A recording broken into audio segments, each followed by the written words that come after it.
ఒక గ్రామంలో ఎంతో దయ కలిగిన ముసలావిడుండేది.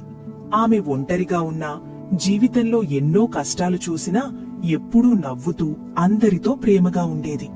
ఆ ఊరి ప్రజలకు ఏదైనా సమస్య వచ్చినా, మనసు బాగోకపోయినా ఆమె దగ్గరికే వెళ్లేవారు. ఒకరోజు రాధ అనే యువతి కళ్ల నిండా నీళ్లతో ఆ ముసలావిడి దగ్గరకు వచ్చింది. తన భర్త పనికోసం సిటీకి వెళ్లి చాలా రోజులైందని, కాని ఇప్పటి వరకు ఒక్క రూపాయి కూడా పంపలేదని, తన పిల్లలు ఆకలితో ఉన్నారని ఏడుస్తూ చెప్పింది. తన భర్త తమను మర్చిపోయాడేమోనని, ఏదో చెడు జరుగుతుందని ఆమె ఎంతో భయపడిపోయింది.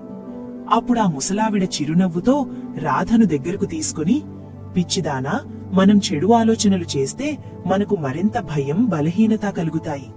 అదే సానుకూలంగా ఆలోచిస్తే మనసు ప్రశాంతంగా ఉండి ఏ సమస్యనైనా ఎదుర్కొనే ధైర్యం వస్తుంది అని చెప్పింది. ఆమె రాధకు ఒక కథ చెప్పింది. పూర్వం ఒక పేదవాడు తన దగ్గర ఏమీ లేదని ఏడుస్తూ నది ఒడ్డున కూర్చుంటే ఒక వృద్ధురాలు అటుగా వచ్చి అతన్ని అడుగుతుంది, ఏమైంది నాయనా, అలా ఉన్నావు అని.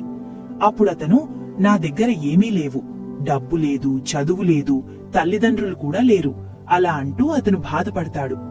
అప్పుడు ఆ ముసలామె అతనితో ఇలా అంటుంది, పిచ్చివాడా, నీకు ఎవరూ లేరు అని ఎలా అనుకుంటావు?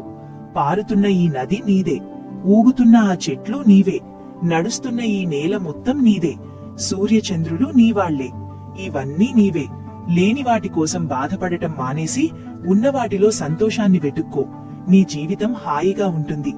చెడుగా ఆలోచించడం మానేసి శాంతంగా ఆలోచించు, నీవు చెయ్యగలిగే పనేంటో నీకే తెలుస్తుంది.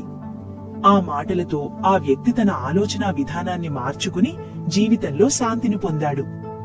ఈ కథ విన్న రాధ కూడా తన భయం వదిలేసి ప్రతిరోజు ఉదయాన్నే ఈ రోజు అంతా మంచే జరుగుతుంది అని ధైర్యంగా తన పనులు చేసుకోవడం మొదలుపెట్టింది.